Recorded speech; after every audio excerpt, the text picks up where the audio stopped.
Olá pessoal, estamos de volta aqui no Memória Capixaba, trazendo pesquisas. Vamos ligar essa luz aqui para melhorar. Opa!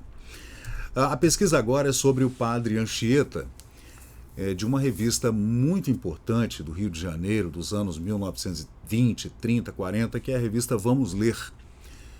Nessa revista de 1943, Gastão Pereira da Silva escreveu uma crônica, um relato falando sobre o padre José de Anchieta, as suas andanças, né, o seu heroísmo. E é bem bonito da gente observar essa devoção por um homem religioso, um homem que dedicou sua vida e morreu aqui no solo espírito-santense por vontade própria. Ele faleceu aqui porque queria falecer aqui. Decidiu viver entre os índios, lá naquela bucólica Heritiba do século XVI, uma vila muito pequena com algumas centenas de nativos, né, brasileiros originais, do jeito que a gente fala hoje, né? Mas é isso. A crônica chama-se Anchieta e a Colônia do Espírito Santo.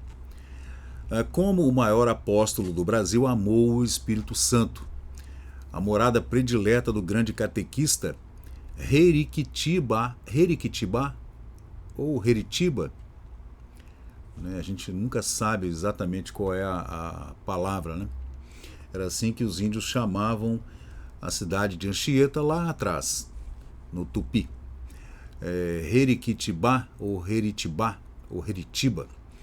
O lugar que ele elegeu para morrer, suas palavras, muitas delas são relatos de pessoas que conviveram com ele, e o enterro e a trégua da tempestade. De Gastão Pereira da Silva para a revista Vamos Ler, de 1943.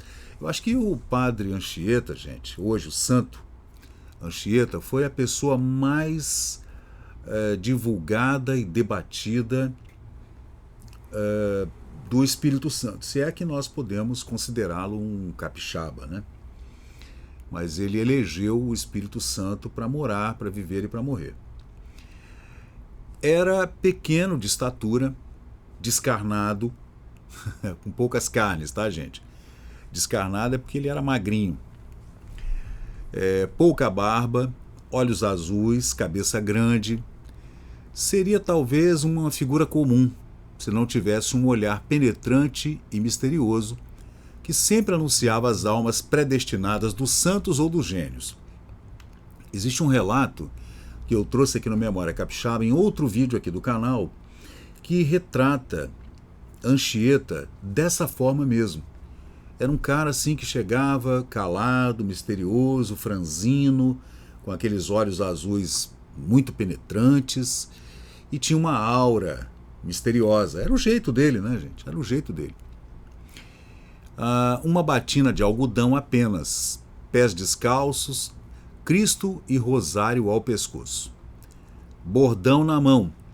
Às costas, uma pequena trouxa, na qual levava o breviário e os objetos indispensáveis para a celebração da missa. Eis o homem, eis José de Anchieta. Desaparecendo nas serranias, subindo montes e descendo vales, lá ia ele, destemeroso e crente, comendo pelo caminho os frutos silvestres das árvores generosas e saciando a sede cada vez mais cruciante com as águas dos rios e dos córregos. Fico imaginando como era essa andança pelo litoral capixaba, gente, ali no século XVI, hein? Logo depois do descobrimento ali, né? Pouco tempo depois, algumas décadas depois, como era andar por exemplo, entre Vitória e Vila Velha e até Anchieta, passando por Guarapari, passando por Ubu, né, passando por todas essas cidades, andando por Iriri, que são todos caminhos do Anchieta, né? Bom, não tinha medo, nem as feras que o encontravam lhe faziam mal. Sabiam que ele era apenas um caçador de almas, andava muito. Os pés sangravam através dos despenhadeiros, dos terrenos pedregosos, das areias ardentes do sol. Por isso, as areias ficavam salpicadas de sangue. Dormia ao relento, no chão, entre os urros das feras.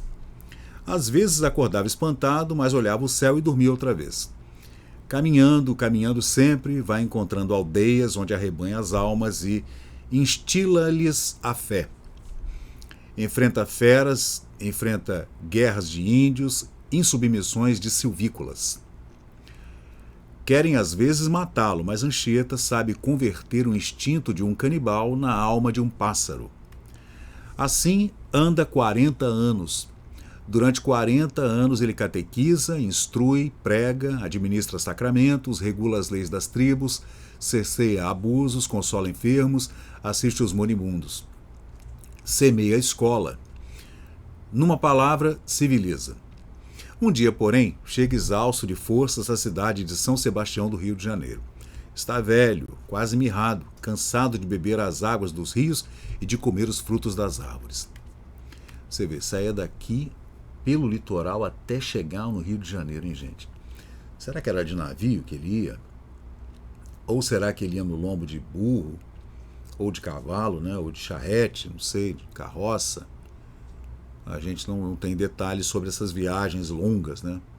Você vê que ele foi a São Paulo, é um dos fundadores de São Paulo, né? Então foi muita andança mesmo, tá? O suor com com conta-gotas constante de um líquido corrosivo causticou-lhe a face. Isso quando ele chegou ao Rio de Janeiro, né? Os pés descalços, enrijecidos, duros, testemunham na carapuça da pele grossa e nas cicatrizes que apresentam o número de fendas que sangraram e refletem o longo roteiro percorrido. Na alma, no entanto, ele ainda é o mesmo. Os olhos doces, azuis, cheios de claridades misteriosas, brilham mais ainda. É que Anchieta não pode ainda morrer. Além da colônia do Espírito Santo, precisavam dele. É assim, lá na colônia do Espírito Santo, precisavam dele.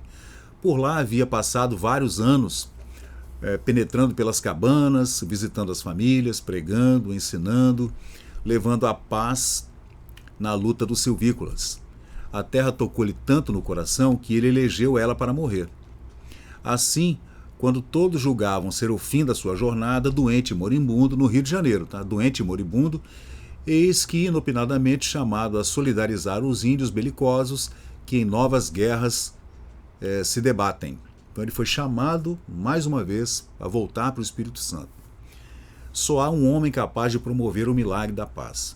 Esse homem é Anchieta. Quando ele sabe disso, as energias se renovam e ele volta para o Espírito Santo.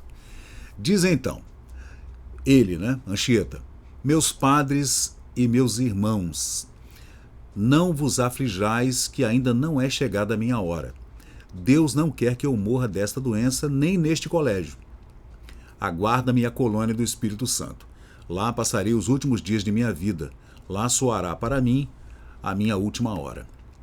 Daí a pouco volta contente para a terra querida, na aldeia de Heritigba. Aí a gente, né, tem que ainda estudar isso aí. É Heritiba, é Heritibá, é Heritigba, Anchieta hoje, né? Ele arma a cabana e volta para sua terra. Sente-se ali tão feliz que chega a recobrar com vigor as suas forças de outros anos.